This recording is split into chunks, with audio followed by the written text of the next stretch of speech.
नमस्कार मंडळी. तर आम्ही मस्त की कोल्ड कॉफी प्यायला जायचं होतं. मस्त की कोल्ड कॉफी घेतली आणि कोल्ड कॉफीची टेस्ट काय आधीसारखी लागली होती मला. नंतरला आम्ही संध्याकाळी परत कोल्ड कॉफी प्यायला गेलेलो. नंतरला आम्ही इकडे शॉपवर गेलेलो मस्त की सामान घ्यायला. पण सामान बरंच घ्यायचं होतं आम्हाला. पण इथे किचन रब्बर वगैरे खूप जास्त व्हरायटीज होत्या. खूप जास्त कोणाला गिफ्ट द्यायचं असेल लहान मुलाला वगैरे तर खूप जास्त सुंदर व्हरायटीज होत्या. कप सुद्धा होते. कप पण मस्त होते, छान होते, एक नंबर. तर इकडे तुम्हाला घ्यायचं असेल तर महाडमध्ये येऊ शकाल. इथे कलेक्शन खूप जास्त सुंदर आहे.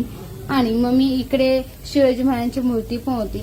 फायनली आम्ही उते काकांच्या घरी गेलो. उते काकांच्या घरी आल्यानंतर मस्त हातपाय वगैरे धुतले, फ्रेश झालो. कारण की एवढी जास्त गरमी आहे ना, गरमीने अक्षरशः पागल केलेलं आम्हाला. आणि नंतरला शिवाजी महाराजांची मूर्ती मस्त दर्शन घेतलं मूर्तीचा. आणि मग नंतरला फोटोचं पण दर्शन घेतलं छानपैकी.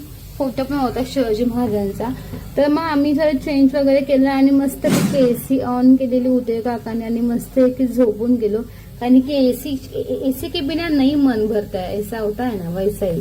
तर मग नंतरला ही छोटी मुलगी होती उते काकांची भाची बोलतात ना ते, ही गुड्डू द्यायची होती. हा मिळून द्यायचा. हे सख्खे सुलभ बहीण भाऊ आहेत, बघू शकाल तुम्ही इकडे. आणि ते मस्तपैकी छान उते काकांच्या बायकोने आम्हाला चाय बिस्किट दिलेलं खायला. मस्त चाय बिस्किट खाल्लं, पोट वगैरे भरलं. आणि आम्हाला जायचं होतं डॉक्टरला तिकडनंच. नंतरला आम्ही चेंज वगैरे केला आणि नंतरला मग इकडनं तासगावला जायचं होतं परत.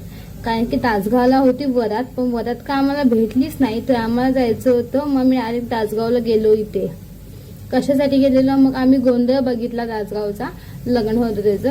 गोंधळ बघून आलो. मग चलो बाय.